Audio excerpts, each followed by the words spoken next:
when my kids were little, I used to make mix CDs with their current favorite songs on them, and we would hand them out in the loot bags at their birthday parties. I actually made mix CDs for absolutely every occasion, so you may actually have one from me if you knew me at all in the early 2000s.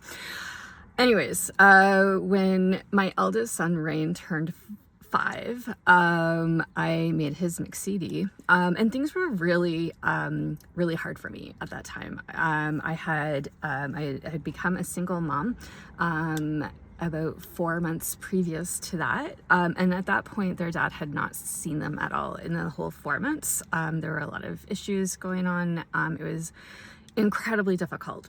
We were living in Burlington, Ontario. Their daycare that I was trying to keep them consistent at was in Waterdown, and I was working in Mississauga.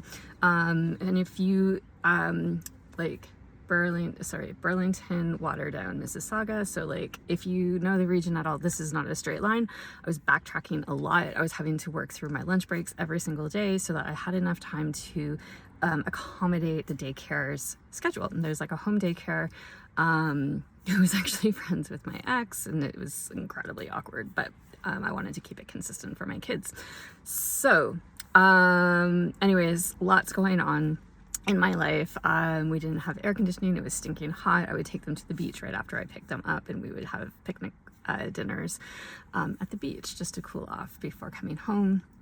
And at the time I felt like a mess. So I was having this birthday party for my 4-year-old, almost 5, turning 5, and we went bowling. And I invited all his little friends who happened to be kids of my ex's friends, because that was the circle we had hung out with, right? But they were his friends. So I invited them, and it was really... So my anxiety was raging, as you can imagine, but I didn't know I had anxiety back then. I just thought I was really crappy at handling things, and that maybe everyone always felt that way. If you've read my Pixie books, it's the bees buzzing in my body. They were like, I was engulfed in bees at all times. And so I was planning this party, and I was making the CD, and I handed them out. And then later that night, after the party was done, was listening to the CD, was like, yeah, let's put it on, and realized that the Green Day song that he wanted on, which was The Time of Your Life, was actually, I had actually accidentally put on the Blood, Sex, Tears song.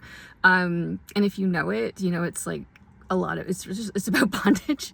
It is one of my favorite Green Day songs, but really not appropriate for 5-year-olds. And I remember listening to it and was like, oh shit. Like, I just handed out this song on a CD to a whole bunch of 5-year-olds and younger. And their parents already thought that I was not a good person, and I just felt like this is it, this is the nail in the coffin. And I was a little bit worried about it. Anyways, fast forward, it has been 18 years since that little birthday party and that mix CD, and now I listen to this song and it makes me laugh, and I think to myself, holy crap, Erica, you thought you were like not together at all, but like you were. Like, you worked full time at a really stressful job. You nailed it. You got the kids to daycare. You kept them in routine.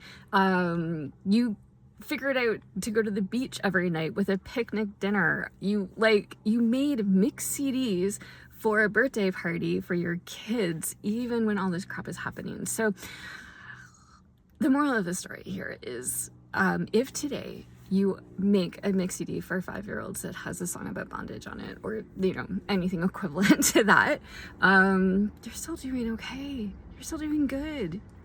So just keep doing this, keep moving through, because yeah, it has been 18 years and it's still it just makes me laugh, because I don't even know if anyone listened to it or if anyone figured that out, but it does make me laugh that I did that. And it is pretty typical if you get to know me. Anyways, you are doing awesome. Have a great day and listen to more Green Day.